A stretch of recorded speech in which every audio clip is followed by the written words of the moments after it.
All right, listen up. We're going down the hole today.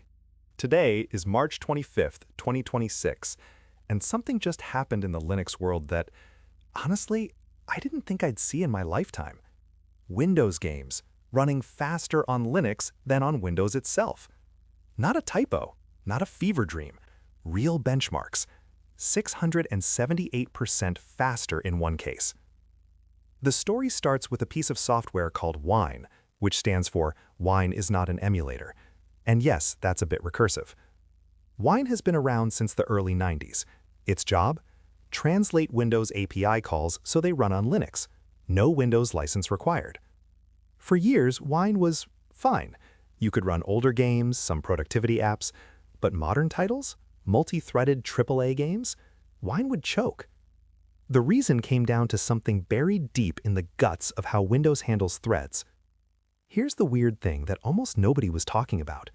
Every time a Windows game needed its threads to sync up, and modern games do this thousands of times per second, Wine had to make a round-trip phone call to a process called Wine Server.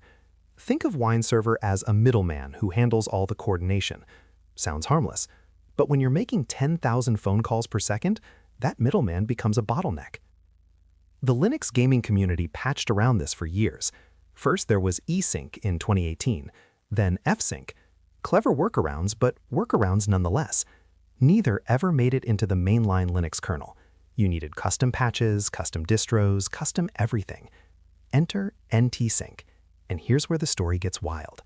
The same developer who built eSync, the same developer who built fsync, Elizabeth Figura, at a company called Codeweavers, she spent nearly a decade iterating on this problem, version after version of kernel patches, presenting at the Linux Plumbers Conference in 2023, pushing. And then in January 2025, it landed. NTSYNC merged into the mainline Linux kernel, version 6.14. This is not a hack, not a workaround, a real actual Linux kernel driver, a dev/ntsync device that models Windows NT synchronization primitives directly in the kernel. No middleman, no round trips, just raw kernel performance. Then Wine 11 shipped in January 2026 and turned the key. The benchmarks are absurd. Dirt 3, 110 FPS to 860 FPS. That's 678%. Resident Evil 2 nearly tripled. Call of Juarez doubled. Call of Duty Black Ops 1, which was previously unplayable on Linux, is now just playable. Here's the underground angle nobody's really saying out loud. This might be the moment Linux permanently eats Windows lunch on gaming. Valve's Steam Deck already proved that Linux gaming works at scale. SteamOS 3.7.20 beta already loaded the NTSync module by default. Proton GE has it enabled. The moment official Proton rebases on Wine 11, 16,000 Windows games on Linux get better, automatically. And here's the thing about LTS distros. Ubuntu 24.04 users are locked out for now. They need kernel 6.14.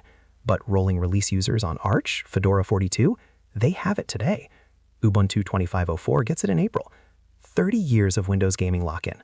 One developer, 9 years of iteration, and a kernel driver that fits in a handful of files. That's the whole for today. Linux gaming just leveled up. One engineer's decade-long obsession landed in the mainline kernel and gave Windows games 678% more headroom to breathe. I'm the Rabbit. Stay curious, stay suspicious.